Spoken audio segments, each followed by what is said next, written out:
Hi friends, welcome back to my channel. ഇന്ന് നമ്മൾ കാണാൻ പോകുന്നത് ജാക്ക് ആൻഡ് ജോക്ക് എന്ന സീരീസിൻ്റെ 11ാമത്തെ എപ്പിസോഡാണ്. കഴിഞ്ഞ എപ്പിസോഡ് എൻ്റെ അടുത്ത് തന്നെയാണ്. ഈ ഒരു എപ്പിസോഡ് സ്റ്റാർട്ടാകുന്നത് എപ്പിസോഡിൻ്റെ സ്റ്റാർട്ടിങ്ങിൽ തന്നെ നമ്മുടെ ജോക്കറാണെങ്കിൽ ഇപ്പോൾ ജാക്കിനോട് ഞാനാണ് അങ്ങനെ ചെയ്തത്, സേവ് അല്ല ഞാൻ കാരണമാണ് ഇപ്പോൾ ടോയ് ഈ സിറ്റുവേഷനിലായെന്നൊക്കെ പറയുന്നുണ്ട്.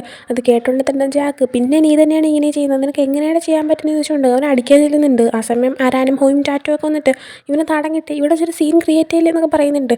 ആ സമയം ജാക്ക് ജോക്കറിൻ്റെ അടുത്ത്, ഇത് നിൻ്റെ അമ്മയ്ക്ക് ആർക്കെങ്കിലാണ് പറ്റിയിരുന്നെങ്കിൽ നീ ഇങ്ങനെയൊക്കെ ബോസിന് ഇപ്പോൾ ഹെൽപ്പ് ചെയ്യുന്നു കേട്ടോ, നിനക്ക് എങ്ങനെ ഇതിനെ പറ്റുന്നത്, ഇനി മേലെ എന്നെ കൺമുമ്പിൽ വന്നോ എന്ന് പറഞ്ഞിട്ട് അവൻ ദേഷ്യത്തിൽ അവിടെ നടന്നു പോവാണ്. ആ സമയം ജാക്കാണെങ്കിൽ പോയത് കണ്ടിട്ട് നമ്മുടെ ജോക്കർ ഒത്തിരി കരയുന്നുമുണ്ട്. ബാക്കിയുള്ളവരെല്ലാം കൂടെ ചേർന്ന് ഇവനെ സമാധാനിപ്പിക്കാൻ ശ്രമിക്കുന്നുമുണ്ട്. അതിനുശേഷം ഇപ്പോൾ ജാക്കിനെ കാണിക്കുമ്പോൾ ജാക്കാണെങ്കിൽ നേരെ ബോസിനെ കാണാൻ വന്നിരിക്കുകയാണ്. കാരണം അയാൾ ഇത്രയും പണി ഒപ്പിച്ചതുകൊണ്ട് തന്നെ ഇനി അയാൾ വെറുതെ വിടത്തില്ല എന്നുള്ള രീതിയിൽ തന്നെയാണ് വന്നേക്കുന്നത്. വന്നപ്പോൾ അയാളുടെ ബോഡി ഗാർഡ്സെല്ലാം അവിടെയുണ്ട്. അങ്ങനെ അവരുടെ അടുത്ത് അയാൾ എവിടെ നോക്കിയാണ്. ആ സമയം അവർ പറഞ്ഞു കൊടുക്കുന്നില്ല. അങ്ങനെ അവിടെ നല്ലൊരു ഫൈറ്റ് നടക്കുന്നുണ്ട്. ഇതേ സമയം ടോയിനെ കാണിക്കുമ്പോൾ അവളുടെ കാര്യം ഭയങ്കര ക്രിട്ടിക്കലാണ്. എന്നാലും നമ്മുടെ ജോക്കറിൻ്റെ അച്ഛനാണെങ്കിൽ ഇപ്പോൾ അവളെ സ്വന്തം കൊച്ചുമോളെ പോലെ കാണുന്നത് കൊണ്ട് തന്നെ നിന്നെക്കൊണ്ട് പറ്റുമെന്നൊക്കെ പറഞ്ഞിട്ട് അവളെ നന്നായിട്ട് ചികിത്സിക്കാൻ ശ്രമിക്കുന്നുണ്ട്. അതിനുശേഷം വീണ്ടും ജാക്കിനെ കാണിക്കുമ്പോൾ ജാക്ക് ഇപ്പോഴും ഫൈറ്റ് ചെയ്തുകൊണ്ടിരിക്കുകയാണ്. കാരണം ഒത്തിരി ഗാർഡ്സ് വന്നുകൊണ്ടിരിക്കുന്നുണ്ട്. അപ്പോൾ ഇവരാണെങ്കിൽ ഫൈറ്റ് ചെയ്ത് തടയാനും പറ്റാത്തൊരു സിറ്റുവേഷനിൽ നിൽക്കുകയാണ്. ആ ഒരു ടൈമിൽ തന്നെ ടോയുടെ സ്റ്റേജ് ക്രിട്ടിക്കലായിട്ട് തന്നെ അവളെ വേറെ റൂമിലേക്ക് മാറ്റുന്നതും നമുക്ക് കാണാൻ പറ്റുന്നുണ്ട്. ആ സമയമല്ല നമ്മുടെ ജോക്കർ ഞാനും വരുന്നു എന്നൊക്കെ പറഞ്ഞപ്പോൾ ആ നഴ്സുമാർ ആ റൂമിലേക്ക് താങ്കൾക്ക് കയറാൻ പറ്റില്ല എന്നൊക്കെ പറയാണ്. അങ്ങനെ അതിനുശേഷം വീണ്ടും ജാക്കിനെ കാണിക്കുമ്പോൾ ജാക്ക് ഇങ്ങനെ ഫൈറ്റൊക്കെ ചെയ്തിട്ട് ഒരു പരുവായിട്ടുണ്ട്. കാരണം അവനെ കൊണ്ട് പറ്റുന്നില്ല. കാരണം അത്രയും ഗാർഡ്സാണ് അവൻ അടിക്കാൻ വരുന്നത്. ആ ഒരു ടൈമിന് ബോസ് അങ്ങോട്ടേക്ക് വരുന്നുണ്ട്. അങ്ങനെ ബാക്കിയുള്ള ഗാർഡ്സ് എല്ലാം ചേർന്ന് ഇവനെ ബോസിൻ്റെ മുന്നിലേക്ക് ഇട്ട് കൊടുക്കുമ്പോൾ ബോസാണെങ്കിൽ ഞാൻ നിന്നെ എൻ്റെ മകനായിട്ട് എടുത്തു, എന്നാൽ നീ എന്താ അവരെ തന്നെ സെലക്ട് ചെയ്തില്ലേ എനിക്ക് പകരം, അപ്പം പിന്നെ നിൻ്റെ ഫാമിലിനെ മൊത്തം ഞാൻ നശിപ്പിക്കേണ്ടത് ഇങ്ങനെ പറയുന്നുണ്ട്. ആ ടൈമിന് അവനാണെങ്കിൽ എന്താണ് താൻ ചെയ്യുന്നതെന്നുള്ള രീതിയിൽ ഇങ്ങനെ ഇരിക്കുന്ന സമയത്ത് ടോയ്ക്ക് എങ്ങനെയുണ്ട്, ജീവനോടെ തന്നെ ഉണ്ടോ എന്നൊക്കെ ഇങ്ങനെ ചോദിക്കുകയാണ്. ഇത് കേട്ടപ്പോൾ ഇവന് കൂടുതൽ ദേഷ്യം വരുന്നുണ്ട്. എന്നാൽ ഫൈറ്റ് ചെയ്യാൻ പറ്റുന്നില്ല. ആ സ്പോട്ടിൽ കാർബൺ അങ്ങോട്ടേക്ക് കയറി വന്നിട്ട് ഇവനെ അടിച്ചിട്ടിട്ട് നിനക്കെന്നെ ഓർമ്മയുണ്ടോ, മുമ്പത്തെ പോലെ തന്നെ നിനക്ക് ഇപ്പോഴും ഫൈറ്റ് ചെയ്യാൻ നേരെ അറിയത്തില്ലല്ലോ എന്നൊക്കെ ഇങ്ങനെ പറയാണ്. അപ്പോൾ ഇതൊക്കെ കേട്ടിട്ട് നമ്മൾ ജാക്കിന് നല്ല ദേഷ്യം വരുന്നുണ്ട്. എന്നാൽ കാർബൺ അവൻ വീണ്ടും അടിക്കുന്നുണ്ട്. ആ ഒരു അടിയിൽ ജാക്കിൻ്റെ ബോധം പോവുകയാണ്.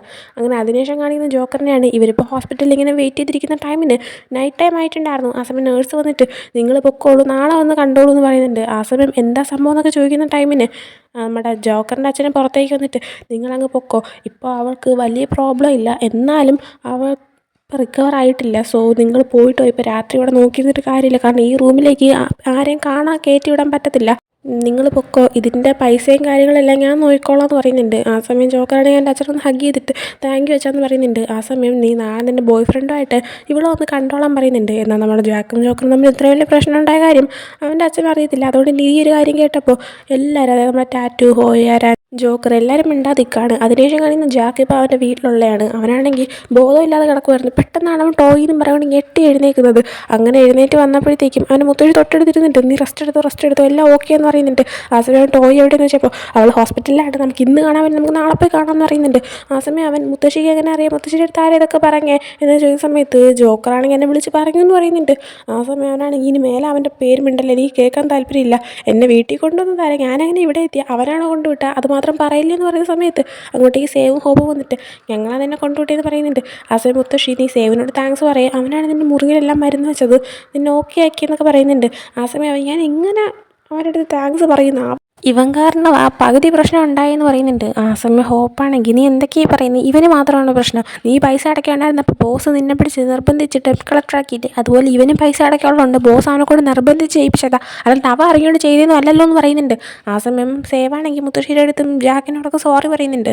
അതിനുശേഷം ജോക്കറിനെ കാണിക്കുമ്പോൾ അവൻ തിരിച്ചിപ്പോൾ അവൻ്റെ വീട്ടിലേക്ക് വന്നേക്കുവാണ്. അങ്ങനെ അവൻ്റെ അച്ഛനും അവൻ്റെ അനിയനും കൂടെ ആയിട്ട് അവൻ്റെ റൂമിലേക്ക് കൊണ്ടുപോയിട്ട് നിൻ്റെ റൂം എപ്പോഴും ക്ലീൻ ചെയ്ത് വെച്ചിട്ടുണ്ടായിരുന്നു, നീ ഇപ്പോൾ റെസ്റ്റ് എടുക്കുക, പിന്നെ എന്ത് കാര്യം ഉണ്ടെങ്കിലും എൻ്റെ അടുത്ത് ഷെയർ ഈ കേൾക്കാൻ ഞാനുണ്ടെന്നൊക്കെ അവൻ്റെ അനിയൻ പറയുന്നുണ്ട്. അങ്ങനെ അവരെല്ലാം റൂമിൽ നിന്ന് പുറത്തു പോയി കഴിയുമ്പോഴത്തേക്കും ഇവനാണെങ്കിൽ അവിടെ ഒറ്റയ്ക്ക് ഇരുന്നിട്ട് ജാക്കിനോട് സത്യം തുറന്നു തുടങ്ങിയപ്പോൾ ജാക്ക് അവനോട് ദേഷ്യപ്പെട്ടതും ഇനി മേലെ എൻ്റെ കൺമുമ്പിൽ വന്നു വരുമെന്ന് പറയുന്നതൊക്കെ ആലോചിച്ചിട്ട് ഇവൻ കരയുവാണ്. അതേസമയം ജാക്കിനെ കാണിക്കുമ്പോൾ അവനും ഓരോ ആലോചിച്ചിട്ട് വിഷമിച്ച് കരയുന്നുണ്ട്. അതിനുശേഷം കാണിക്കുന്നത് അടുത്ത ദിവസം ജോക്കർ ഒഴിച്ചിട്ട് നമ്മുടെ ജാക്ക്, ടാറ്റു, അരാൻ, ഹോയ്, പിന്നെ സേവ്, ഹോപ്പ് എല്ലാം ഒരുമിച്ച് നിൽക്കുന്നതാണ്.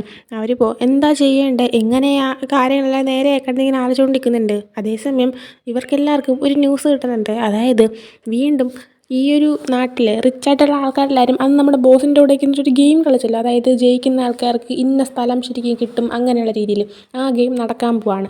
അതിലപ്പോൾ ബോസ് ജയിച്ചു കഴിഞ്ഞാൽ അയാളുടെ പവർ കൂടും, പ്രശ്നവും ഒന്നാമതേ ആ മോതിരം കിട്ടി ഇയാളിപ്പോൾ പവറിലിരിക്കുകയാണ്, അയാളെ ഹെൽപ്പ് ചെയ്യാൻ കൂടെ ഇപ്പോൾ കാർബണും ഉണ്ട്. അങ്ങനെ ഇവരെല്ലാവരും ഇപ്പം എന്ത് ചെയ്യുന്ന ആലോചിച്ചുകൊണ്ടിരിക്കുന്ന ടൈമിന് ഇവർ പറയുന്നുണ്ട്, അതായത് ജോക്കർ ഉണ്ടായിരുന്നെങ്കിൽ എന്തെങ്കിലും നല്ലൊരു ഐഡിയ കിട്ടിയേനെ, അവൻ ഈ ഐഡിയാസ് എടുത്തതിൽ ബെസ്റ്റാണെന്ന്. അതേ ടൈമിന് ജാക്ക് അവിടെ നിൽക്കുന്നത് പറയുന്ന ടൈമിന് ഓർക്കുന്നുണ്ടായിരുന്നില്ല. അങ്ങനെ ജാക്കിനെ കണ്ടിട്ട് സോറി എന്നും പറയുന്നുണ്ട്. കാരണം ജോക്കറിനെ കുറിച്ച് പറയുമ്പോൾ നമ്മുടെ ജാക്കിന് ദേഷ്യം വരുമല്ലോ ഇപ്പോൾ. അങ്ങനെ ഇപ്പം തന്നെ എന്താ ചെയ്യേണ്ടത് ഇങ്ങനെ ആലോചിക്കുകയാണ്. അതേസമയം ജാക്ക് ഒരു വഴിയുണ്ട്, ബോസ് ആ കളിയിൽ ജയിക്കാതിരിക്കണമെങ്കിൽ അത് ചെയ്യാൻ പറ്റുന്ന ഒരേ ഒരാൾ സേവ് ആയിരിക്കും. സേവ്, നീ ചെയ്ത മിസ്റ്റേക്കെല്ലാം തിരുത്താൻ നീ റെഡിയാണോ എങ്കിൽ നീ എന്നോട് വരാൻ പറയുന്നുണ്ട്. അങ്ങനെ സേവ് ഞാൻ വരാമെന്ന് പറഞ്ഞിട്ട് കൂടെ ചെല്ലുന്നുണ്ട്. പിന്നെ അവിടെ ബാക്കി വരുന്നത് ഹോപ്പ്, ടാറ്റു, ആരാൻ ഹോയിയാണ്. അങ്ങനെ ഇവർ നാലുപേരോട് നിൽക്കുന്ന ടൈമിൽ ഹോയിയാണെങ്കിൽ നമ്മളൊന്നും ചെയ്യാതിരുന്നാൽ ശരിയാവത്തില്ലല്ലോ, നമുക്ക് എന്തെങ്കിലും ചെയ്യേണ്ടതെന്ന് ചോദിക്കുന്നുണ്ട്. ടാറ്റു അപ്പോൾ എന്തോ ചെയ്യാനാന്ന് പറയാണ്. അതേസമയം ഹോപ്പാണെങ്കിൽ എൻ്റെ ഒരു ഇത് വെച്ച് നോക്കുമ്പോൾ ആ മോതിരം വന്നിട്ടല്ലേ അയാൾക്ക് ഇത്രയും പവർ വന്നത്, അപ്പോൾ പിന്നെ അയാളുടെ കയ്യിൽ നിന്ന് ആ മോതിരം അങ്ങ് അടിച്ചു മാറ്റിയാൽ പോരെന്ന് ചോദിക്കുന്നുണ്ട്. ഇതേസമയം ഹോയിയൊക്കെ ആണെങ്കിൽ നല്ല ഐഡിയ ആണ്, പക്ഷേ അടിച്ചു മാറ്റാന്നൊക്കെ പറഞ്ഞാൽ നമുക്ക് നാലുപേർ കൊണ്ട് എങ്ങനെ പറ്റൂന്നാ. അതൊക്കെ ചെയ്യാൻ പറ്റുന്നത് മെയിനായിട്ടുള്ള ആൾ നമ്മുടെ ജോക്കറാ. എന്നാൽ അവൻ ഇവിടെ ഇല്ല, ജാക്കും ഇപ്പം ഇവിടെ ഇല്ല, അവൻ സേവൻ്റെ കൂടെ പുറത്തേക്ക് പോയില്ലേന്ന് പറയുന്നുണ്ട്. ആ ടൈമിൽ ഹോപ്പാണെങ്കിൽ ഒരിതുണ്ട്, ഞാൻ പറയുന്നതെന്ന് വെച്ച് കഴിഞ്ഞാൽ നമുക്ക് 4 പേർക്കും ഉള്ള ഐഡിയ എന്താണോ അതങ്ങോട്ട് പറയുക, എന്നിട്ട് ഓരോ ഐഡിയ നമുക്ക് വർക്കൗട്ടാക്കി നോക്കാം, ഏതെങ്കിലും ഒരെണ്ണം വർക്കാതിരിക്കത്തില്ലല്ലോ എന്ന് പറയുന്നുണ്ട്. അങ്ങനെ ടാറ്റു നല്ല ഐഡിയ, എങ്കിൽ ഫസ്റ്റ് നീ നിൻ്റെ ഐഡിയ പറയാൻ പറയുന്നുണ്ട്. ഹോപ്പ് അപ്പോൾ എൻ്റെ ഐഡിയ വെച്ച് പറയുകയാണെങ്കിൽ അറ്റാക്കാണ്. അതായത് ബോസ് അയാളുടെ കമ്പനി ഓഫീസിൽ നിന്ന് ഇറങ്ങുന്ന ടൈമിന് അയാൾ ഒറ്റയ്ക്ക് ഉണ്ടാവത്തുള്ളൂ. ഇപ്പോൾ അയാൾക്ക് ആ പവർ വന്നതുകൊണ്ട് തന്നെ ഇയാളുടെ കൂടെ കാർബൺ ഉണ്ട്. കാർബണാണ് ഇയാൾക്ക് വേണ്ടിയുള്ള വണ്ടി ഓട്ടിക്കുന്നത്. മറ്റൊരു ബോഡി ഗാർഡ്സും ഉണ്ടായിരിക്കത്തില്ല. ആ ഒരു മൊമെൻറ്റിൽ നമുക്ക് അയാളെ അടിച്ചിട്ട് ആ മോതിരം എടുത്തുകൊണ്ട് പോകാമെന്ന് പറയുന്നുണ്ട്.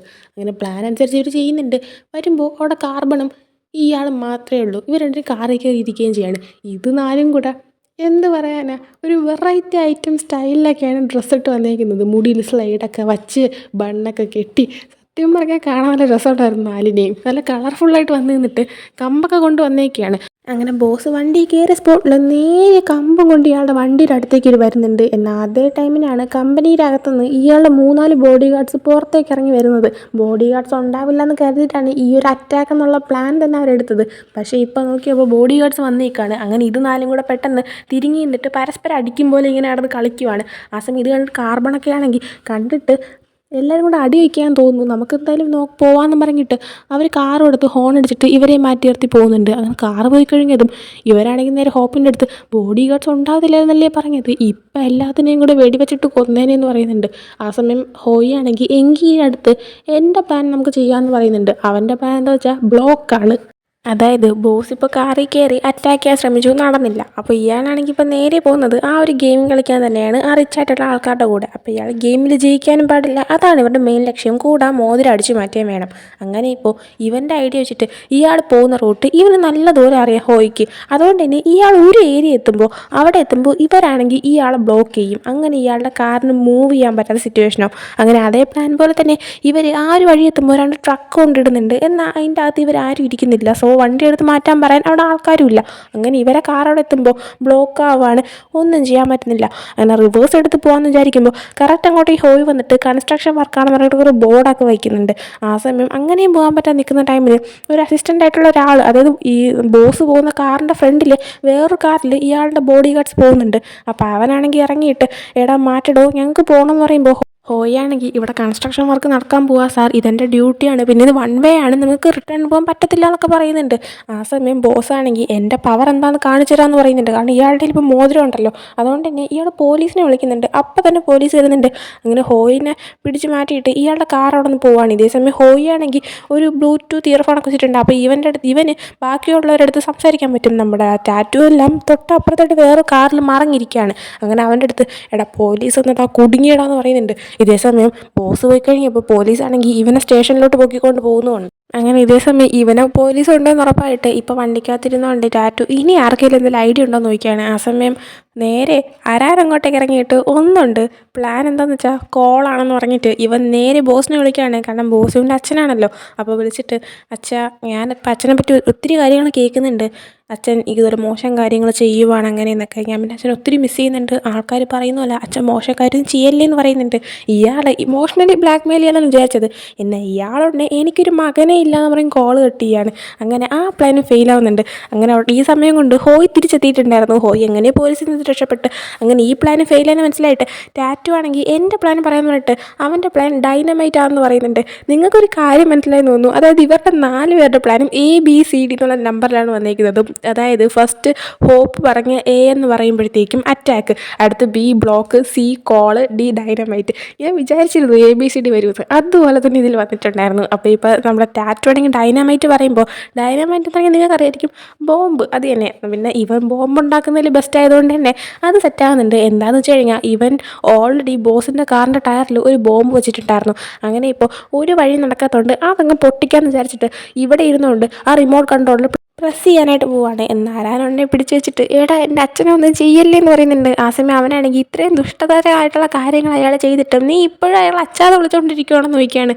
ആ സമയം അവൻ എനിക്ക് എൻ്റെ അച്ഛനെ ഇപ്പോഴും ഇഷ്ടമാണ്, എൻ്റെ അച്ഛനൊന്നും ചെയ്യല്ലേ എന്ന് പറയുന്നുണ്ട്. ആ സമയം ടാറ്റു അതാട്ടെ എൻ്റെ അച്ഛനായിരുന്നെങ്കിൽ ഈ നേരം കൊണ്ട് ഞാൻ വെടിവെച്ച് കൊന്നേനെന്ന് പറഞ്ഞിട്ട് അവിടെ യുദ്ധം നടക്കുവാണ്. ആ ടൈമിന് ഹോയാണെങ്കിൽ ഇനി വഴക്കുണ്ടാക്കണ്ട, തീർന്നു, ബോസ് ആ സ്ഥലത്ത് എത്തിക്കഴിഞ്ഞു എന്ന് പറയാണ്. അങ്ങനെ ഇവരും പെട്ടെന്ന് വണ്ടി എടുത്തുകൊണ്ട് അങ്ങോട്ട് ചെന്നപ്പോൾ ബോസ് ഓൾറെഡി അവിടെ എത്തിക്കഴിഞ്ഞു. ബോസ് വണ്ടിയിൽ നിന്ന് ഇറങ്ങി ആ വീട്ടിലേക്ക് കയറുകയും ചെയ്യുവാണ്. അതായത് ഒരു വീടിൻ്റെ അതൊരു മാൻഷൻ പോലെ ഒരു ഏരിയയിലാണ് നടക്കുന്നത്. ആ സമയം അങ്ങോട്ടേക്ക് റോസ് വരുന്ന കണ്ടിട്ട് ഇവരുന്നാലും ഇതെന്താ റോസും നമ്മുടെ പ്ലാനിൽ വല്ലതും ഉണ്ടോ എന്ന് ഇങ്ങനെ നോക്കിയിട്ട് എന്താ നടക്കുന്നതെന്ന് നോക്കുകയാണ്. നോക്കിയപ്പോൾ റോസ് അങ്ങോട്ടേക്ക് വന്നിട്ട് എൻ്റെ അച്ഛൻ്റെ മോതിരം തിരിച്ചു ചാടുമെന്ന് പറയുന്നുണ്ട്. ആ സമയം കാർബണൊക്കെ പക്ഷേ ഇപ്പോൾ ബോസിൻ്റെ കയ്യിലാണല്ലോ അതുള്ളത്, അപ്പോൾ ബോസിൻ്റെ അല്ലേ പവർ എന്നൊക്കെ പറയുന്നുണ്ട്. ആ സമയം റോസ് എന്താ വിചാരിച്ചേ ആ മോതിരം എനിക്ക് തിരിച്ചു വാങ്ങാൻ പറ്റത്തില്ലെന്നോ, ഞാൻ ഈ വീട്ടിൽ ഒത്തിരി പ്രാവശ്യം കയറിയിട്ടുള്ളത്, ഇനി ഞാൻ കയറുമെന്ന് പറഞ്ഞിട്ട് നേരെ ലോംബ്രാനെ കോൾ ചെയ്യാണ്. ലോംബ്ര എന്ന് പറയുമ്പോൾ ഇവളെ കല്യാണം കഴിക്കുമെന്ന് പറഞ്ഞു കിടന്ന ആ പയ്യനാണ്. ആ പയ്യൻ ഈ ഒരു ബിസിനസ് മാനായിട്ടുള്ള ഒരാളുടെ മകനാണല്ലോ. അപ്പോൾ അവനും ഈ വീട്ടിലിപ്പോൾ ഉണ്ട്. അങ്ങനെ ആ പയ്യനെ കോൾ ചെയ്തിട്ട് ലോംബ്രാൻ എന്നെ വീട്ടിൽ കയറ്റാൻ പറയുന്നുണ്ട്. ആ സമയം ആ പയ്യനാണെങ്കിൽ നീ എൻ്റെ കല്യാണം കഴിക്കാൻ സമ്മതിച്ചാൽ ഞാൻ നിന്നെ കയറ്റാമെന്ന് പറയാണ്. എന്നാൽ റോസ് ഒരിക്കലും ഇല്ല എന്ന് പറയുന്നുണ്ട്. പിന്നീട് അവനാണെങ്കിൽ കയറ്റത്തില്ല എന്നുള്ള രീതിയിൽ കോൾ കട്ട് ചെയ്ത് കളയുന്നുണ്ട്. ആ സമയം ബോസ് നിന്നെ കൊണ്ടിന് ഒന്നും പറ്റത്തില്ലടി എന്ന് പറഞ്ഞിട്ട് നേരെ വീട്ടിൻ്റെ അകത്തേക്ക് കയറി പോവുകയാണ്. എന്നിട്ട് അയാളിപ്പോൾ നല്ല പവർ വന്നതുകൊണ്ട് തന്നെ വീണ്ടും ഗെയിമിന് നിൽക്കുന്നുണ്ട്. അതേസമയം അവിടെയുള്ള മറ്റ് റിച്ചായിട്ടുള്ള ആൾക്കാരും നീ ഈ ലെവലിൽ എത്തിക്കഴിഞ്ഞു, അതെന്തായാലും വളരെ നല്ല കാര്യമാണ്, നമുക്ക് എന്തായാലും മാച്ച് വീണ്ടും നടത്താമെന്ന് പറയുന്നുണ്ട്. അങ്ങനെ കളി തുടങ്ങാൻ നിൽക്കുന്ന ടൈമിന് ആകെ 4 പേരിൽ 3 പേര് എത്തിയിട്ടുള്ളൂ. അങ്ങനെ ബോസ് ലോംബ്രാൻ എവിടെ നോക്കിയാണ്. ഇപ്രാവശ്യം നമ്മുടെ ലോംബ്രാൻ മത്സരിക്കുന്നുണ്ട്. അപ്പോൾ അങ്ങനെ ലോംബ്രാൻ എവിടെ നോക്കുന്ന ടൈമിലാണ് കറക്റ്റ് അങ്ങോട്ടേക്ക് അവൻ കയറി വരുന്നത്. കയറി വന്നപ്പോൾ അവൻ്റെ കൂടെ നമ്മുടെ സേവും ഉണ്ട്, ജാക്കും ഉണ്ട്. ആ സമയം ബോസിനാണെങ്കിൽ ഇവരെന്താ തന്നെ പറ്റിച്ച് ഇങ്ങോട്ടേക്ക് കൊണ്ടുവന്നതാണോ എന്നൊരു തോന്നൽ വന്നിട്ട് അവരോടത് ചോദിക്കുന്നുണ്ട്. ആ സമയം ലോംബ്രാൻ നിങ്ങളുടെ കയ്യിൽ മോതിരമൊക്കെ ഇരിക്കുകയല്ലേ എന്നൊക്കെ പറഞ്ഞ് സംസാരിക്കുകയാണ്. അതേ ടൈമിലാണ് ഒരു ഫ്ലാഷ് ബാക്ക് കാണിക്കുന്നത്. ബോസ് ഇവിടെ എത്തുന്നതിന് മുമ്പേ തന്നെ നമ്മുടെ ബോസിനെ ഈ കളിയിൽ നിന്ന് തോൽപ്പിക്കാനായിട്ട് നമ്മുടെ ജാക്കും സേവും ബാക്കിയുള്ളവരുടെ നിന്ന് ഇറങ്ങിയിട്ടുണ്ടായിരുന്നല്ലോ. അതുപ്രകാരം ഇവരാണെങ്കിൽ ലോംബ്രാനെ കാണാൻ വന്നിട്ടുണ്ടായിരുന്നു. എന്നിട്ട് നേരത്തെ മുമ്പത്തെ ഒരു എപ്പിസോഡിൽ റോസും ജാക്കും ലോംബ്രാൻ്റെ കൂടെ ഒരു കളി കളിക്കുകയും അതിൽ ഇവർ ജയിക്കുകയും അതിൻ്റെ കൂടെ തന്നെ റോസ് പറഞ്ഞ പോലെ ലോംബ്രാനാണെങ്കിൽ റോസിനെ ഇനി കല്യാണം കഴിക്കാൻ പാടില്ലെന്നും പിന്നെ ജാക്കിനെ ഇനി ഇൻസൾട്ട് ചെയ്യാൻ പാടില്ല എന്നും അതേപോലെ തന്നെ ജാക്കിന് ഈക്വലായിട്ട് കാണണമെന്നൊക്കെ പറഞ്ഞിട്ടുണ്ടായിരുന്നല്ലോ. അങ്ങനെ ഈ ഒരു കാര്യം പറഞ്ഞിട്ട് ജാക്ക് ഞാൻ അതിൽ നിന്ന് എൻ്റെ ഒരാഗ്രഹം ഞാൻ തിരിച്ചെടുക്കാം, പകരം നീ എനിക്ക് മറ്റൊരു കാര്യം ചെയ്തു തരാമോ എന്ന് ചോദിക്കുന്നുണ്ട്. ആ സമയം ലോംബ്രാൻ നീയാണെങ്കിൽ ആഗ്രഹം തിരിച്ചെടുക്കാൻ മാത്രം അത്രയ്ക്ക് വലിയ ഇമ്പോർട്ടൻറ്റ് സംഭവമാണെന്ന് ചോദിച്ചപ്പോൾ ജാക്ക് അതേന്ന് പറയുന്നുണ്ട്. ജാക്ക് തിരിച്ചെടുത്താൽ മറ്റൊന്നുമല്ല, അതായത് 3ാമത് റോസ് ജയിച്ചപ്പോൾ ആവശ്യപ്പെട്ട ജാക്കിനെ ഒരേ ലെവലിൽ അവരെ പോലെ തന്നെ റെസ്പെക്റ്റ് ചെയ്ത് കാണണം എന്നുള്ളതായിരുന്നു. അങ്ങനെ അത് തിരിച്ചെടുത്തോടെ തന്നെ ലോംബ്രാൻ ശരി നിങ്ങൾക്ക് വേണ്ടിയിട്ട് ഞാൻ അത് ചെയ്തു തരാം, പക്ഷേ പകരം നീ എൻ്റെ ഒരു പട്ടിയായിട്ട് പ്രവർത്തിക്കണമെന്ന് പറഞ്ഞിട്ട് ഓരോരോ ഇനത്തിൽപ്പെട്ട പട്ടികളുടെ പേര് പറയുന്നുണ്ട്. അതനുസരിച്ച് ജാക്ക് അവിടെ നിന്ന് അതിനെപ്പോലെ അഭിനയിച്ച് കാണിക്കുന്നുണ്ട്. അങ്ങനെ കുറേ നേരം കഴിഞ്ഞപ്പോഴത്തേക്കും ഇവനാണെങ്കിൽ മത്സരിക്കാൻ സമ്മതിക്കുകയാണ്. അതായത് നമ്മുടെ ജാക്ക് പറഞ്ഞിട്ടുണ്ട് ബോസ് ആ കളി ജയിച്ചു കഴിഞ്ഞാൽ കാര്യം മൊത്തം കുഴയും, അതുകൊണ്ട് നമ്മൾ ജയിക്കണം, സേവ് ആയിരിക്കും നിനക്ക് വേണ്ടിയിട്ട് അവിടെ കളിക്കാൻ പോകുന്നതെന്ന് പറയുന്നുണ്ട്. ആ സമയം തന്നെ സേവ് അതെ ഞാൻ കളിക്കും, പക്ഷേ അഥവാ തോറ്റുവാണെങ്കിൽ നീ എന്നെ കൊന്നു കളഞ്ഞെന്ന് ലോംബ്രാൻ്റെ അടുത്ത് പറയുന്നുണ്ട്. ലോംബ്രാനാണെങ്കിൽ സമ്മതിക്കുന്നുണ്ട്. അങ്ങനെ ഇപ്പോൾ പ്രസൻറ്റിലേക്ക് വരുമ്പോൾ സേവാണ് ബോസിൻ്റെ അടുത്ത് കളിക്കുന്നത്. ആ സമയം ബോസാണെങ്കിൽ ലോംബ്രാൻ്റെ അടുത്ത് കളി അറിഞ്ഞുകൂടാത്ത ഈ പയ്യനെയൊക്കെയാണോ നീ കളിക്കാനായിട്ട് കയറ്റുന്നതെന്ന് ചോദിക്കുന്നുണ്ട്. ആ സമയം സേവ് ബോസ് എനിക്ക് നിങ്ങളുടെ അത്രയും ആ ഒരു കഴിവൊന്നും ഈ കളിയിലില്ലല്ലോ, അതുകൊണ്ട് നിങ്ങളിതിനെ ടെൻഷനാവുന്നേ കളിച്ചോളാനായിട്ട് പറയുന്നുണ്ട്. അങ്ങനെ ഒരു കളി സ്റ്റാർട്ട് ചെയ്യുകയാണ്. ഞാൻ അന്ന് പറഞ്ഞെന്ന പോലെ തന്നെയാണ് ഇവർ ഓരോ ഡൈസ് ഇടും. അപ്പോൾ ഒരു ടേബിളിൻ്റെ ചുറ്റും ഇങ്ങനെ എത്ര നമ്പർ വരുന്നു ആ ഒരു നമ്പർ അനുസരിച്ച് കുറച്ച് കോളങ്ങൾ ചാടി ചാടി പോവും. അതിൽ ഏതെങ്കിലും ഒരു കോളം വരുമ്പോൾ അതിൽ പറയുന്ന അനുസരിച്ച് ഒന്നിൽ യഥാർത്ഥ സ്ഥലം വിട്ടുകൊടുക്കണം, യഥാർത്ഥ പൈസ വിട്ടുകൊടുക്കണം, അങ്ങനെയുള്ള രീതിയിൽ കളി തുടങ്ങുന്നുണ്ട്.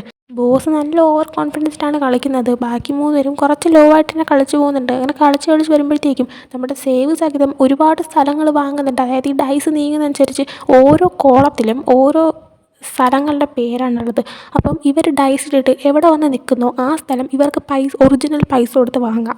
അപ്പോൾ ഇവരുടെ കയ്യിൽ ഒരു ഇന്ന എമൗണ്ട് പൈസ എല്ലാവരുടെ കയ്യിലും ഉണ്ട്. അപ്പോൾ അങ്ങനെ ഇവർ വാങ്ങിച്ച് പോകുന്നുണ്ട്. കുറേ കഴിയുമ്പോൾ ബോസിൻ്റെ കയ്യിൽ ഒരൊറ്റ സ്ഥലമേ വരുന്നുള്ളൂ. നമ്മുടെ സേവിൻ്റെ തന്നെ ഇഷ്ടം പോലെ സ്ഥലം വരുന്നുണ്ട്. ഇയാളുടെ കയ്യിൽ വാങ്ങാൻ പൈസ ഇല്ല. അങ്ങേ അറ്റം എത്തിയിട്ടുണ്ട്. ആ സമയം അയാൾ ഞാൻ കളിയിൽ നിന്ന് ക്വിറ്റ് ചെയ്യുകയാണെന്ന് പറയുന്ന ടൈമിന് ലോംബ്രാൻ അവിടെ ഇരുന്നുണ്ട്. അത് പറ്റത്തില്ല, അതിൻ്റെ അർത്ഥം നിങ്ങൾ ചീറ്റിങ് ചെയ്യുന്നു എന്നാ, നിങ്ങളെങ്കിൽ ഓട്ടോമാറ്റിക്കലി കളിയിൽ തോക്കും, ഒരു 5-ൻ്റെ പൈസ പോലും കയ്യിലില്ലാത്ത അവസ്ഥയാവും എന്ന് പറയുന്നുണ്ട്. കാരണം ഈ ഒരു കളി എന്ന് പറയുമ്പോൾ ആ ഒരു നാട്ടിലെ പൈസക്കാരായ ആൾക്കാരെല്ലാം ഒരുമിച്ച് കളിക്കുന്ന ഒരു കളിയാണ്. അപ്പോൾ അതിൽ തോറ്റു കഴിഞ്ഞാൽ ഇയാളുടെ കൈ കിടക്കുന്ന ഈ മോതിരമൊന്നും പിന്നെ ഒരു ഇതുമില്ല. കാരണം ആ മോതിരം ജയിക്കുന്ന ആളുടെ കയ്യിലോട്ട് പോകും ഓട്ടോമാറ്റിക്കലി. അതുകൊണ്ട് തന്നെയാണ് ഇയാൾ ഈ ഗെയിം തോക്കണമെന്ന് ജാക്കൊക്കെ ആഗ്രഹിച്ചത്. ആ ഒരു മോതിരം ഇയാളുടെ കയ്യിൽ നിന്ന് പോയി കഴിഞ്ഞാൽ പിന്നെ എല്ലാം സേഫ് ആണല്ലോ. അതുകൊണ്ട് ഇയാളിപ്പോൾ വല്ലാണ്ട് ടെൻഷനായിരിക്കുന്നുണ്ട്. അതേസമയം സേവ്, നിങ്ങൾ കുറച്ച് ഈ ഒരു അഹങ്കാരമൊക്കെ നിർത്തിയിരുന്നെങ്കിൽ നിങ്ങൾക്ക് ഇത്രയും വലിയ നഷ്ടം ഇനി ഉണ്ടാകത്തില്ലായിരുന്നു എന്ന് പറയുന്നുണ്ട്. അതേസമയം ജാക്കും ബോസ് ഇനി നിങ്ങളാണ് എന്താ വേണ്ടതെന്ന് ആലോചിക്കേണ്ടതെന്ന് പറയുന്നുണ്ട്. അങ്ങനെ ബോസ് ദേഷ്യം വന്നിട്ട് ഇത് ആ സ്ഥലം കൊണ്ടുവെക്കുക എന്നുള്ള രീതിയിൽ അയാളുടെ ഇരുന്ന അവസാന സ്ഥലം ഇവരെ കൊടുത്തിട്ട് അങ്ങ് പോകുന്നുണ്ട്. ആ സമയം സേവ് ലോംബ്രാനൊക്കെ ഇരുന്ന് ചിരിക്കുകയാണ്. എന്നാൽ ജാക്കിന് സന്തോഷമില്ല. കാരണം ഇയാൾ കളി തോറ്റു, എന്നാൽ ഇയാളുടെ അധികാരം ഇയാളെ വിട്ട് പോയിട്ടില്ലല്ലോ. അങ്ങനെ ഇയാൾ നേരെ പുറത്തിറങ്ങുന്ന ടൈമിന് റോസ് ഇപ്പോഴും പോയിട്ടുണ്ടായിരുന്നില്ല. റോസ് അപ്പോൾ അയാളുടെ അടുത്ത് വന്നിട്ട് എൻ്റെ മോതിരം വരെ അതിൽ തിരിച്ചു വരാൻ പറയുന്നുണ്ട്. ആ സമയം അയാൾ അതൊന്നും അത്ര എളുപ്പത്തിൽ എനിക്ക് തരാൻ പറ്റത്തില്ല, കാരണം ഇത് ഞാൻ മോഷ്ടിച്ചല്ല, ആ ജോക്കർ മോഷ്ടിച്ച് എനിക്ക് കൊണ്ട് തന്നെയാണ്. സോ നിനക്ക് ഇങ്ങനെ ഫ്രീ ആയിട്ട് തന്നു കഴിയുക ശരിയാവത്തില്ല എന്ന് പറയുന്നുണ്ട്. ആ സമയം റോസ് പകരം തനിക്ക് എന്താ വേണ്ടതെന്ന് ചോദിക്കുന്നുണ്ട്. ആ സമയം ബോസ് നമുക്കതിനെപ്പറ്റി മറ്റെവിടെയും പോയി സംസാരിക്കാമെന്ന് പറയാണ്. അങ്ങനെ കാർബൺ റോസിനെ നമ്മുടെ ബോസിൻ്റെ കൂടെ കാറിൽ പിടിച്ച് കയറ്റിയിട്ട് അവർ ആ വണ്ടിയിൽ ഉടനെ അങ്ങ് പോവുകയാണ്. അതിനുശേഷം ജോക്കറിനെ കാണിക്കുമ്പോൾ ഇവനിപ്പോൾ അവൻ്റെ വീട്ടിൽ അവൻ്റെ റൂമിൽ തന്നെ ഒറ്റയ്ക്കിരുന്ന് ജാക്കിനെ കുറിച്ച് ആലോചിച്ച് വിഷമിക്കുന്നുണ്ട്. അതിനുശേഷം ജാക്കിൻ്റെ മുത്തശ്ശീനെ കാണിക്കുമ്പോൾ മുത്തശ്ശി ഇപ്പോൾ നമ്മുടെ ജോക്കർ ഹെൽപ്പ് ചെയ്യാനൊന്നും ഇല്ലാത്തതുകൊണ്ട് തന്നെ വീട്ടിൽ ഒറ്റയ്ക്കിരുന്ന് കഷ്ടപ്പെടുവാണ്. ആ സമയം മുത്തശ്ശി അവിടെ ഇരുന്നുകൊണ്ട് ജോക്കർ ഉണ്ടായിരുന്നപ്പോൾ എന്ത് നല്ലതായിരുന്നു, അവൻ പോയി കഴിഞ്ഞപ്പോൾ വല്ലാണ്ട് കഷ്ടപ്പാടായല്ലോ എന്നൊക്കെ പറയുന്നുണ്ട്. അതേ ടൈമിൽ അങ്ങോട്ടേക്ക് ജോക്കർ വന്നിട്ടുണ്ടായിരുന്നു. ഇതെല്ലാം പറയുന്നത് കേട്ടോണ്ടിപ്പോണ്ടായിരുന്നു. അങ്ങനെ ജോക്കർ മുത്തശ്ശി ഞാൻ വന്നു എന്ന് പറയുന്നുണ്ട്. ആ സമയം മുത്തശ്ശി നിന്നെക്കുറിച്ച് പറഞ്ഞേ ഉള്ളൂ, നീ ഒരൊറ്റ ദിവസം പോയപ്പോഴേ ഞാൻ നിന്നെ മിസ് ചെയ്തു, അല്ല നിങ്ങൾ അവരോട് പ്രശ്നം മാറിയല്ലേ, അതുകൊണ്ടല്ലേ നീ തിരിച്ചു വന്നേന്ന് ചോദിക്കുന്നുണ്ട്. ആ സമയം ജോക്കർ അല്ല മുത്തശ്ശി, ഞാൻ എൻ്റെ സാധനങ്ങളൊക്കെ പാക്ക് ചെയ്ത് ഗുഡ് ബൈ പറയാനായിട്ട് വന്നേന്ന് പറയുന്നുണ്ട്. ആ സമയം മുത്തശ്ശി ഞാൻ വിചാരിച്ചു കുറച്ച് ദിവസം മാറി താമസിച്ചിട്ട് നിങ്ങൾ കണ്ടിട്ട് വീണ്ടും പഴയതുപോലെ ആവുമെന്ന്, എനിക്ക് ഉറപ്പാണ് നിങ്ങൾക്ക് രണ്ടുപേർക്കും പരസ്പരം ഇപ്പോഴും ഇഷ്ടമുണ്ട്. ആ സമയം ഇത് കേട്ടിട്ട് ജോക്കർ മുത്തശ്ശി ഞാൻ പോകുന്നെന്ന് വിചാരിച്ച്, അതിൻ്റെ അർത്ഥം എനിക്ക് അവനോട് ഇഷ്ടമല്ലെന്നല്ല, ഇഷ്ടമുണ്ട്, പക്ഷേ ഞാൻ അവൻ്റെ ലൈഫിൽ ഉണ്ടായിക്കഴിഞ്ഞാൽ അവന് പ്രശ്നങ്ങൾ മാത്രമേ ഉണ്ടായിക്കൊണ്ടിരിക്കത്തുള്ളൂ, അതുകൊണ്ട് ഞാനിനി അവൻ്റെ ലൈഫിൽ നിൽക്കുന്നില്ല എന്ന് പറയുന്നുണ്ട്. അതിൻ്റെ കൂടെ തന്നെ മുത്തശ്ശിക്കും ടോയ്ക്കും വേണ്ടിയിട്ട് ഞാൻ കുറച്ച് സാധനം കൊണ്ടുവന്നിട്ടുണ്ടെന്ന് പറഞ്ഞിട്ട് മുത്തശ്ശിയുടെ കയ്യിൽ കുറച്ച് പൈസ കൊടുത്തിട്ട് നിങ്ങളെ നല്ലതുപോലെ നോക്കി എന്നെ ഫാമിലിയായിട്ട് കണ്ടു, എനിക്ക് താമസിക്കാൻ ഒരു സ്ഥലം തന്നു, പിന്നെ എല്ലാത്തിനും താങ്ക് യു എന്ന് പറയുന്നുണ്ട്. ആ സമയം ആ ഒരു കൊടുത്ത പൈസ കണ്ടിട്ട് ഇത്രയും പൈസ ഒന്നും എനിക്ക് ഉപയോഗിച്ച് തീർക്കാൻ പറ്റത്തില്ലല്ലോ എന്ന് പറയുന്നുണ്ട്. ആ സമയം അവൻ എനിക്കറിയാം മുത്തശ്ശി, ഞാനിവിടെ താമസിക്കുന്ന ടൈമിന് ഇവിടുത്തെ കറണ്ട് ബില്ലൊക്കെ വല്ലാണ്ട് കൂടിയെന്ന്, അതെല്ലാം അടച്ചു തീർക്കാനായിട്ട് ഈ പൈസ ഉപകാരപ്പെടും, ഇതെനിക്ക് തിരിച്ചു തരുന്നത് നിങ്ങളെടുക്കണം. പിന്നെ ടോയ്ക്ക് വേണ്ടിയിട്ട് ഞാൻ ഇതാണ് കൊണ്ടുവന്നതെന്ന് പറഞ്ഞിട്ട് ഒരു കുഞ്ഞു ഡ്രസ്സ് എടുത്ത് കാണിക്കുന്നുണ്ട്. അതിൻ്റെ കൂടെ തന്നെ ടോയുടെ അടുത്ത് സ്ട്രോങ് ആയിട്ടിരിക്കണമെന്നൊക്കെ പറയണം, എനിക്ക് ഉറപ്പാണ് ഒരു ദിവസം അവൾ ഈ സ്ഥലത്തുള്ള എല്ലാ ആൾക്കാരുടെയും റോൾ മോഡലായി മാറും. പിന്നെ ജാക്ക് അവനെന്നെ കാണണമെന്ന് തീരെ ആഗ്രഹം ഉണ്ടാകത്തില്ല, എന്നാലും എപ്പോഴെങ്കിലും അവൻ എന്നെക്കുറിച്ച് എന്തെങ്കിലും പറഞ്ഞു കഴിഞ്ഞാൽ ഈ സാധനം അവൻ്റെ കയ്യിൽ കൊടുക്കണമെന്ന് പറഞ്ഞിട്ട് ഒരു ചെറിയൊരു ഹാൻഡ് കർച്ചീഫ് അതും കൊടുക്കുന്നുണ്ട്. അതേസമയം മുത്തശ്ശി നീ ശരിക്കും അവനോട് സംസാരിക്കാൻ പോകുന്നില്ലെന്ന് വെച്ചപ്പോൾ ജോക്കറാണെങ്കിൽ അവനത് ഇഷ്ടപ്പെടുന്നുണ്ടായിരിക്കത്തില്ല, ഞാൻ അവനെ പ്രോമിസ് ചെയ്ത ഒരു കാര്യം പോലും എനിക്ക് ചെയ്യാൻ പറ്റിയിട്ടില്ല, അതായത് ഇനി മോഷ്ടിക്കരുതെന്ന് പറഞ്ഞ കാര്യം അത് എനിക്ക് ചെയ്യാൻ പറ്റില്ല, ഞാൻ വീണ്ടും മോഷ്ടിച്ചു. അതുപോലെ തന്നെ അവൻ്റെ ഡ്രീംസൊക്കെ നടക്കുന്നവർ അവൻ്റെ കൂടെ ഉണ്ടാവണമെന്ന് പറഞ്ഞത് അത് നടക്കുമെന്ന് തോന്നുന്നില്ല. പിന്നെ അവൻ എൻ്റെ അടുത്ത് പറഞ്ഞിട്ടുണ്ടായിരുന്നു ഇനി മേലെ അവൻ്റെ കൺമുമ്പിൽ വരരുതെന്ന്, അതെങ്കിലും ചെയ്യണമെന്ന് എനിക്ക് ആഗ്രഹം ഉണ്ടെന്ന് പറയുന്നുണ്ട്. അങ്ങനെ അതും പറഞ്ഞവൻ കരയുമ്പോൾ മുത്തശ്ശി അവനെ സമാധാനിപ്പിക്കുകയാണ്, എന്നാൽ മുത്തശ്ശിയും കരയുന്നുണ്ട്. അതേസമയം ജാക്ക് തിരിച്ച് വീട്ടിലേക്ക് വന്നതായിട്ട് മുത്തശ്ശിക്ക് തോന്നിയിട്ട് അവൻ വന്നെന്നാണ് തോന്നുന്നതെന്ന് പറയുന്നുണ്ട്. ആ സമയം ജോക്കർ ശരിയെന്ന് ഞാൻ പോവാന്ന് പറയുന്നുണ്ട്. അതേസമയം മുത്തശ്ശി നീ ശരിക്കും അവനോട് സംസാരിച്ച് പ്രശ്നങ്ങളൊന്നും സോൾവ് ആക്കാൻ നിൽക്കുന്നില്ലെന്ന് വെച്ചപ്പോൾ ജോക്കറാണെങ്കിൽ ഒന്നും ശരിയാവത്തില്ല എന്ന് പറഞ്ഞിട്ട് വീടിൻ്റെ ബാക്ക് സൈഡിൽ കൂടെ പോവുകയാണ്. അതിനുശേഷം കാണിക്കുന്നത് ജാക്കും സേവും കൂടി ഒന്ന് സംസാരിക്കുന്നതാണ്. അപ്പോൾ ഇവരാണെങ്കിൽ കളി ജയിച്ചിട്ട് എടുത്ത സ്ഥലങ്ങളും എല്ലാം തന്നെ ലോംബ്രാനാണ് കിട്ടുന്നത്. കാരണം ലോംബ്രാന് വേണ്ടിയിട്ടാണ് സേവ് കളിച്ചത്. അങ്ങനെ അവരാണെങ്കിൽ വീണ്ടും സംസാരിക്കുന്ന ടൈമിൽ ഇനി എന്തൊക്കെയാണ് ചെയ്യുമെന്ന് വെച്ചപ്പോൾ അത് ഇനിയിപ്പോൾ ബോസിനെ എങ്ങനെയും ഒതുക്കണമെന്നൊക്കെ സേവ് പറയുന്നുണ്ട്. ജാക്കും ഇനി എനിക്ക് വീട്ടിൽ പോയിട്ട് കാര്യങ്ങളൊക്കെ ശരിയാക്കാണ്ടെന്ന് പറയാണ്. അങ്ങനെ അവർ ബായ് പറഞ്ഞ് അവരുടേതായ വഴികളിലേക്ക് പോകുന്നുണ്ട്. അങ്ങനെ സേവ് തിരിച്ച് പോകുന്ന ടൈമിലാണ് ബോസിന് 2-3 ആൾക്കാർ വന്നിട്ട് നീയാണല്ലേ ബോസിനെ ചതിച്ചതെന്ന് പറഞ്ഞിട്ട് ഇവനെ കുറേ ഇട്ട് അടിക്കുന്നുണ്ട്. അതേസമയം ഹോപ്പ് അങ്ങോട്ടേക്ക് വരാൻ ഹെൽപ്പ് ചെയ്യാൻ. എന്നാൽ ഹോപ്പിനൊന്നും ചെയ്യാൻ പറ്റുന്നില്ല. ഹോപ്പിനെയും ഉള്ള 4-5 ബോഡി ഗാർഡ്സ് ചേർന്നിട്ട് അടിച്ചിടുന്നുണ്ട്. എന്നിട്ട് സേവിനെ അവിടെ നിന്ന് എടുത്തുകൊണ്ട് പോവുകയാണ് അവർ. അതിനുശേഷം ജോക്കറിനെ കാണിക്കുമ്പോൾ ഇവനിപ്പോൾ വീടിൻ്റെ ബാക്ക് സൈഡ് വഴി നമ്മുടെ ജാക്ക് കാണാതെ ഇറങ്ങിയിട്ടുണ്ടായിരുന്നു. എന്നാൽ ഇറങ്ങുമ്പോഴാണ് വീട്ടിൻ്റെ അകത്ത് എന്തോ ഒരു സൗണ്ട് കേൾക്കുന്നത്. അങ്ങനെ മുത്തശ്ശീനെ വിളിച്ചുകൊണ്ട് അകത്തേക്ക് കയറി നോക്കുമ്പോൾ കാർബൺ ആണെങ്കിൽ മുത്തശ്ശീനെ ഉപദ്രവിച്ചിട്ട് അവിടെ ഇങ്ങനെ നിൽക്കുമായിരുന്നു. ആ സമയം നീ എന്തിനാണ് ഇങ്ങോട്ടേക്ക് വന്നേ നോക്കുന്നുണ്ട്. ആ സമയം കാർബൺ നീയല്ലേ ജോക്കർ, നിന്നെ ഒരാൾക്ക് മീറ്റ് ചെയ്യണമെന്ന് പറഞ്ഞു, അതുകൊണ്ട് നിന്നെ കൊണ്ടുപോകാൻ വന്നേന്ന് പറയുന്നുണ്ട്. ആ സമയം ഞാൻ വരത്തില്ല എന്ന് പറഞ്ഞിട്ട് അവർ തമ്മിൽ ഫൈറ്റ് നടക്കുന്നുണ്ട്. എന്നാൽ കാർബൺ ഒരു ടേക്വോണ്ടോ ചാമ്പ്യൻ ആയതുകൊണ്ട് തന്നെ ജോക്കറിന് അവൻ്റെ മുന്നിൽ പിടിച്ചിരിക്കാൻ പറ്റുന്നില്ല. അതേസമയം മുത്തശ്ശി കളത്തിലിറങ്ങുവാണ്. മുത്തശ്ശി നല്ലതുപോലെ കുറേ നേരം ഫൈറ്റ് ചെയ്യുന്നുണ്ട്. എന്നാൽ പിന്നെയാണ് മുത്തശ്ശീനെ അടിച്ചിട്ട് മുത്തശ്ശിയുടെ ബോധം പോകുന്നുണ്ട്. ആ സമയം അവൻ ജോക്കറിൻ്റെ അടുത്ത് മര്യാദയ്ക്ക് എന്നോട് വരാൻ പറയുന്നുണ്ട്. എന്നാൽ കേൾക്കുന്നില്ല. അങ്ങനെ കാർബൺ അവനെ അടിച്ചിട്ട് അവൻ്റെ ബോധം പോവാണ്. അതിനുശേഷം ജോക്കർ കണ്ണു തുറക്കുമ്പോൾ അവൻ ഏതൊരു സ്ഥലത്താണുള്ളത്. അവൻ്റെ കയ്യിലൊക്കെ ചങ്ങലയിട്ട് കെട്ടിയിട്ടുണ്ട്, അവൻ്റെ കാലിലും കെട്ടിയിട്ടുണ്ട്. അതുപോലെ തന്നെ അവൻ്റെ കഴുത്തിൽ എന്തോ ഒരു സാധനം ഇട്ടിട്ടുണ്ട്. കണ്ടിട്ട് ഷോക്ക് അടിക്കുന്ന സംഭവമാണെന്ന് തോന്നുന്നു. അവനെ ചുറ്റി നോക്കിയപ്പോൾ സൈഡിൽ റോസും അതേപോലെ ബോധമില്ലാതെ കിടപ്പുണ്ട്. ബോസാണെങ്കിൽ റോസിനോട് സംസാരിക്കാമെന്ന് പറയും കാറി കയറ്റി കൊണ്ടുവന്നെങ്കിലും ഈ ഒരു സ്ഥലത്ത് കൊണ്ടുവന്ന് അവളെ ഇട്ടേക്കുമായിരുന്നു. അവളെ ഇതേപോലെ തന്നെ ചങ്ങലിട്ടിട്ടുണ്ട്, കഴുത്തിൽ എന്തൊരു സംഭവം ഇരിപ്പുണ്ട്. അതേസമയം സൈഡിൽ സേവ് ഇരിപ്പുണ്ടായിരുന്നു. സേവിന് ബോധം വന്നിട്ടുണ്ടായിരുന്നു. സേവാണെങ്കിൽ ഇവൻ്റെ അടുത്ത് കൂടുതൽ കിടന്ന് വലിക്കേണ്ട, ആ കഴുത്തിലുള്ള സാധനം ബോംബാണെന്നാണ് തോന്നുന്നത്, ഒരു പക്ഷേ നീങ്ങിക്കഴിഞ്ഞാൽ പൊട്ടാൻ ചാൻസ് ഉണ്ട്, മര്യാദയ്ക്ക് ഇരിക്കാൻ പറയുന്നുണ്ട്. ആ സമയം അവനാണെങ്കിൽ നീ എങ്ങനെ ഇവിടെ വന്നാൽ, അല്ല ഇത് ഏതാ സ്ഥലമെന്ന് വെച്ചപ്പോൾ ഇത് ബോസിൻ്റെ ഒരു ഗോഡൗൺ ആണെന്ന് പറയുന്നുണ്ട്. ആ സമയം ജോക്കർ ഇവിടെ നിന്ന് രക്ഷപ്പെടാനുള്ള വഴി നിനക്ക് അറിയാമോ എന്ന് ചോദിച്ചപ്പോൾ എനിക്ക് ചെറുതായിട്ടൊക്കെ അറിയാം, എന്നാലും നമ്മൾ എങ്ങനെ രക്ഷപ്പെടാൻ അത് ബുദ്ധിമുട്ടാണെന്ന് പറയുന്നുണ്ട്. അതേസമയം അല്ല നിങ്ങൾ രണ്ടുപേരും എങ്ങനെ ബോസ് പിടിച്ചത്, നിങ്ങളെങ്ങനെ ഇവിടെ വന്നേന്ന് ചോദിക്കുന്നുണ്ട്. അതേസമയം ബോസ് അങ്ങോട്ടേക്ക് വന്ന് നിന്നിട്ട് നിങ്ങളൊക്കെ കാരണമല്ലേ ഈ കാര്യങ്ങൾ തുടങ്ങിയത്, പിന്നെ നിങ്ങളെയൊക്കെ തന്നെ ഇങ്ങോട്ടേക്ക് കൊണ്ടുവരേണ്ടെന്ന് പറയുന്നുണ്ട്. ആ സമയം ജോക്കറാണെങ്കിൽ അവിടെ നിന്ന് ദേഷ്യപ്പെട്ടിട്ട് അവർ ചങ്ങലയെല്ലാം പൊട്ടിച്ച് പുറത്തേക്ക് വരാൻ ശ്രമിക്കുന്നുണ്ട്. ആ സമയം ബോസ് മര്യാദയ്ക്ക് ഇരിക്കുന്നത് നല്ലത്, നിൻ്റെ കഴുത്തിയിട്ടേക്കുന്ന സാധനമായിട്ട് മൂവായി കഴിഞ്ഞാൽ അത് ബോംബ് ബ്ലാസ്റ്റ് ആവും, നീ മരിക്കുമെന്ന് പറയുന്നുണ്ട്. എന്നിട്ട് അതുപോലെ തന്നെ അവൻ്റെ അടുത്ത് നിങ്ങൾക്ക് ഗെയിം കളിക്കാൻ ഭയങ്കര ഇഷ്ടമല്ലേ, ഞാനൊരു ഗെയിം അറേഞ്ച് ചെയ്ത് തരാമെന്ന് പറയാണ്. ആ സമയം സേവ് തനിക്ക് മതിയായില്ലയോ ഇത്രയൊക്കെ അനുഭവിച്ചിട്ടും താനിവിടെ കിടന്ന് ഒറ്റ കിടന്ന് മരിക്കൂടോ എന്ന് പറയുന്നുണ്ട്. ആ സമയത്ത് ഇയാൾ ദേഷ്യം വന്നിട്ട് സേവിൻ്റെ കാലിലേക്ക് ഷൂട്ട് ചെയ്യുന്നുണ്ട്. എന്നാൽ അവൻ പെട്ടെന്ന് ഒഴുങ്ങി മാറുന്നതുകൊണ്ട് തന്നെ അവൻ ഓക്കെ ചെയ്യുന്നുണ്ട്. അതേസമയം അങ്ങോട്ടേക്ക് കാർബൺ ഒക്കെ വരുന്നുണ്ട്. അതേസമയമാണ് റോസിനും ബോധം വരുന്നത്. ആ ഒരു ടൈമിന് ബോസാണെങ്കിൽ ഗെയിം സ്റ്റാർട്ടെന്ന് പറഞ്ഞിട്ട് അയാളുടെ ടാബ്ലറ്റിൽ ഒരു ഓപ്ഷൻ പ്രസ് ചെയ്യുന്നുണ്ട്. ആ സമയം ശരിക്കും അയാളവിടെ എന്തോ ഗെയിമിനുള്ള സെറ്റപ്പ് വെച്ചിട്ടുണ്ട്. അതുകൊണ്ട് തന്നെ അവിടെ ഒരു മേളിൽ ക്യൂബ് ഷേപ്പ് സംഭവമൊക്കെ ഉണ്ട്, അതിന് ലൈറ്റൊക്കെ ചേഞ്ച് ആവുന്നുണ്ട്. അതേസമയം ഒരു ബോഡി ഗാർഡൊക്കെ വന്നിട്ട് ഇവർ മൂന്നുപേരും അവരെ ചങ്ങല വെച്ച് കണക്ട് ചെയ്തിരിക്കുന്ന തൂണ്, ആ തൂണിൻ്റെ അവിടെ കൊണ്ടിരുത്തുന്നുണ്ട്. അതിനുശേഷം അടുത്ത് ജാക്കിനെ കാണിക്കുമ്പോൾ ജാക്ക് വീട്ടിലേക്ക് വരുമ്പോൾ മുത്തശ്ശി ബോധമില്ലാതെ കിടക്കുന്ന കാണുകയാണ്. അങ്ങനെ ടെൻഷനായിട്ട് ആവും. എന്നിട്ട് മുത്തശ്ശിനെ എഴുന്നേൽപ്പിക്കാൻ ശ്രമിക്കും. മുത്തശ്ശി എഴുന്നേൽക്കുന്നുണ്ട്. മുത്തശ്ശി എഴുന്നേറ്റുണ്ടേ ജോക്കർ അവിടെ എടാ പോയി ജോക്കറിനെ രക്ഷിക്കുക, ജോക്കറിനെ അവർ കൊണ്ടുപോയി എന്ന് പറയുന്നുണ്ട്. ഇത് കേട്ടതും ജാക്കിന് നല്ല ദേഷ്യം വരുവാണ്. അങ്ങനെ അതും കാണിച്ച് ഈ ഒരു എപ്പിസോഡ് എൻഡ് ആവുന്നുണ്ട്. ഈ ഒരു സീരീസിൻ്റെ ഒറ്റ എപ്പിസോഡും കൂടെ ബാക്കിയുള്ളൂ. അപ്പോൾ ആ ഒരു എപ്പിസോഡിലൂടെ എന്തൊക്കെ സംഭവിക്കാമെന്ന് നമുക്ക് മനസ്സിലാക്കാം. അപ്പോൾ ഈ ഒരു എപ്പിസോഡ് ഇഷ്ടപ്പെട്ടെങ്കിൽ ലൈക്ക് ചെയ്യുക, ഷെയർ, സബ്സ്ക്രൈബ് ചെയ്യുക. നെക്സ്റ്റ് വീഡിയോ ഇട്ടുതരുന്നവരെ ബൈ.